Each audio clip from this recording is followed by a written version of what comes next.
The man who walks without an aim walks in circles. He may be moving, but he is not advancing. The man who declares his aim becomes a force that heaven assists, hell fears, and the world eventually obeys. A man cannot walk two roads and expect to reach one destination. He cannot serve two masters, his future and his past, and expect harmony. One will rule, one must die. And it is in this truth that most men are secretly undone. For while they cry out to heaven for purpose, power, and transformation, they cling still to the customs, comforts, and cowardice of their former self. They pray for elevation, yet protect their excuses. They write new declarations, yet speak with the tongue of their old bondage, and so they remain conflicted, divided, double-minded. But let this be written plainly. You cannot enter the house of your destiny dressed in the garments of yesterday. Every transformation requires a funeral, not of your body, but of your former identity, not of your skills, but of your habits, your patterns, your loyalty to fear and to delay. The old self is cunning. It wears the language of logic. It whispers, be realistic. It delays under the banner of wisdom. But make no mistake, this voice is not guidance. It is guardianship of the man you were meant to outgrow. In Outwitting the Devil, I revealed that hypnotic rhythm is the silent force that keeps the old man alive. It does not scream, it repeats, slowly, subtly, until without knowing, the man of destiny becomes a man of memories. He rehearses his past more than he visualizes his future. He obeys old triggers more than divine truth. He returns again and again to the patterns he claimed to have left behind. Not because he lacks belief, but because he refuses to kill what must die. This death is not one of violence. It is one of decision. It is the man saying aloud, I no longer respond as I once did. I no longer think as I once thought. I no longer carry the voice of fear in my mouth. This is not motivation. It is a ritual rejection of the former identity. And until that ritual is made sacred and final, progress will always be partial. Consider Abraham Lincoln, who was once plagued by indecision and emotional vulnerability. In his early years, he was hesitant, overly sympathetic to voices around him, deferential to popular opinion. But at the crossroads of war and unity, he changed. He silenced every whisper of his former self and chose instead a spirit of steel. He became immovable, not because his emotions disappeared, but because he placed purpose above hesitation. He did not carry both men into leadership. He buried one. And from that burial rose the president history remembers. So too must you choose. The man you were is familiar, yes, but he must not be allowed to speak anymore. You must starve him. You must contradict him. You must out-ritual him. You cannot keep the identity that apologized, that delayed, that waited for clarity before moving. For that man was loyal to fear. And fear is not fit to lead a man of calling. Here is how to begin the burial. Take a piece of paper. Write down the name of your former self. Not the one given at birth, but the name he lived under. Mr. Maybe, the drifter, the doubter, the one who waits. Then list every trait he carried. He overthought. He hesitated. He broke promises to himself. He feared judgment. He made excuses in the name of wisdom. Then say aloud, I thank you for bringing me this far, but you may not follow me into destiny. Burn the paper. And every time that voice reappears, you answer not with debate, but with silence. For the dead do not speak. This death must be sealed with action. You must speak differently, walk differently, set your alarm earlier, refuse to explain your new choices. You are not negotiating with the world. You are demonstrating obedience to God's call. You are walking forward without apology. Affirmations to make this death permanent. The man I was is no longer allowed to speak. I walk forward without apology. My future is holy, and my past is buried. I am no longer becoming, I am now. I serve only one master, and he calls me higher. Let it be known, no man ever reached destiny by dragging his doubt behind him. You must travel light, And the heaviest weight on your shoulders is not your trials. It is the man you refuse to leave behind. There comes a moment in every man's journey when he must stop asking, "What should I do?" and begin declaring, "This is who I am." The tragedy of countless lives is not a lack of calling, but a delay in stepping into the character required by that calling. Too many men wait for the world's permission to begin acting like the man they were born to be. They sit in silence, hoping that one day success will give them a reason to stand taller, to speak with conviction, to walk with discipline. But hear me now, the world does not crown you before you behave like a king. It observes your posture, your poise, your presence, and only then does it respond in kind. A man of purpose does not wait to be seen as great before he conducts himself with greatness. He walks like him now, he speaks like him now, he eats, works, and rises like the man he desires to become. Not because the world already recognizes it, but because he does. It is this inner conviction, this decision to embody the end result before it is visible, that separates the men who drift from the men who dominate. Consider the example of Edwin C. Barnes. He did not approach Edison with timid language or a posture of hope. He did not beg for a chance to prove himself. He arrived, dressed, walking, speaking, as though he was already the partner he desired to become. He did not ask for permission to believe.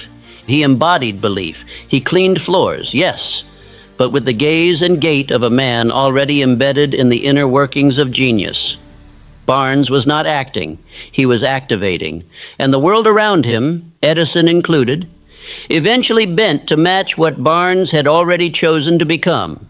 This is the secret most men miss. Success is not awarded for compliance, it is magnetized by identity. The way you sit in a chair, the clarity with which you speak, the certainty in your eyes, these are not minor details. They are blueprints. Your every movement tells your subconscious who you are. Slouched shoulders are not neutral, they are confessions of doubt. A wandering gaze is not subtle, it is a signal of confusion. And when you allow these minor lapses, you are preaching sermons to your own soul. Sermons that reinforce the lie that you are still becoming, not already built. You must begin today, this very moment, to practice the presence of the man you are destined to become. Stand like him. Do not rush through rooms as though your presence is an afterthought. Walk slowly, with deliberate steps. Breathe with composure. Eat without haste. Sit upright, spine like a sword. Speak only when words build the structure of your future. Make every motion a declaration, not to others, but to yourself. You are teaching your mind how to house your future. Do not mistake this for vanity. It is not about suits or surface. It is about signal. Posture is not performance. It is preparation. It is spiritual obedience to the identity heaven already designed for you. The man who behaves with clarity before he is seen clearly is the man who receives the spotlight without being blinded by it. Even your tone must align. You cannot speak in a whisper and expect the world to respond with thunder. Train your voice, not to impress, but to instruct. Practice clarity. Eliminate filler words. Remove the phrase, "I don't know."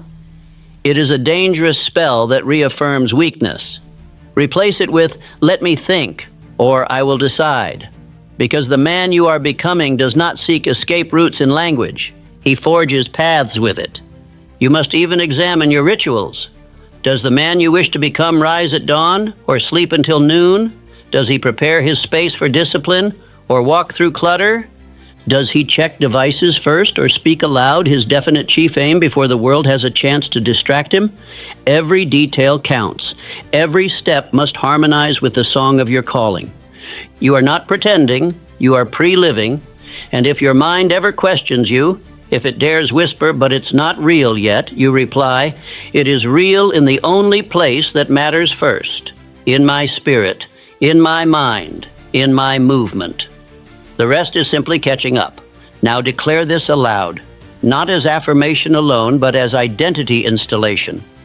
I am the man I am becoming. I do not wait to be chosen. I show I was made for this. I walk like my future is already mine. My posture is prophecy. My behavior obeys my vision. Let this be your daily creed. My habits are not the shadow of my past. They are the rehearsal of my purpose. And from this moment forward, I walk like him now.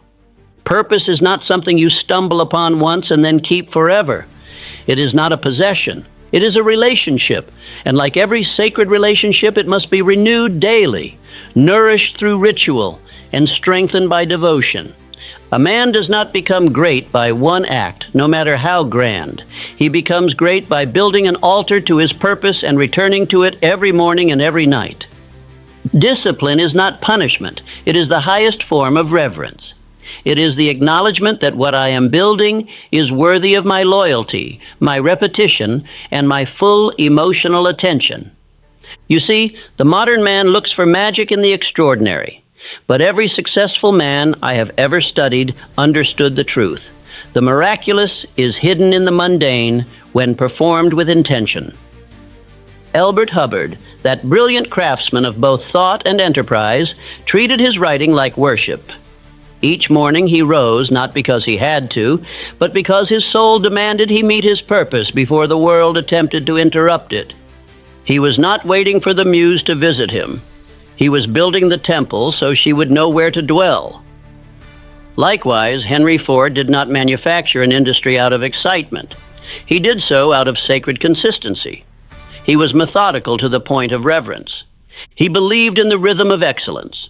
His men knew that even if the machinery failed, Ford's discipline would not. That was his real engine, not steel, but soul. And his company was not founded in chaos, but in daily order. It was his spiritual obedience to routine that made his name one of permanence. Every man who becomes the embodiment of purpose has a place, whether it is a desk, a quiet room, a walk at sunrise, where he meets himself daily and commands his destiny. This is not superstition. It is system. I call it your daily altar, and without it, you will live scattered, subject to every distraction, every emotion, every new voice that demands your time. The altar is your act of refusal. It says to the world, I do not belong to you. I belong to what made me. Your altar must not be extravagant. It must only be intentional. It is not for show. It is for submission. When you rise, go first to your altar, not to a screen, not to the noise of men, but to the whisper of your own instruction. Begin with writing. Why? Because writing is the visible evidence of invisible thought. What you write, you program. Take your definite chief aim. Write it, not once, daily. Write until it is etched into your nervous system, until your subconscious no longer questions if you are worthy, because it has accepted that you already are. Next, speak. Declare aloud the man you are becoming. Recite your affirmations with posture, not slouching, with tone, not muttering. You are not making wishes. You are issuing orders. Your voice is not for complaining or casual talk. It is your wand, your sword, your scalpel. Speak boldly. I am the man God trusts with this mission. I walk in purpose, not in pause. My mind is aligned with my vision. You are not begging heaven. You are partnering with it. And then, silence. Solitude is not loneliness. It is leadership. The man who cannot be still cannot hear instruction. The great men were often lonely, not because they were unloved, but because they loved purpose more than noise.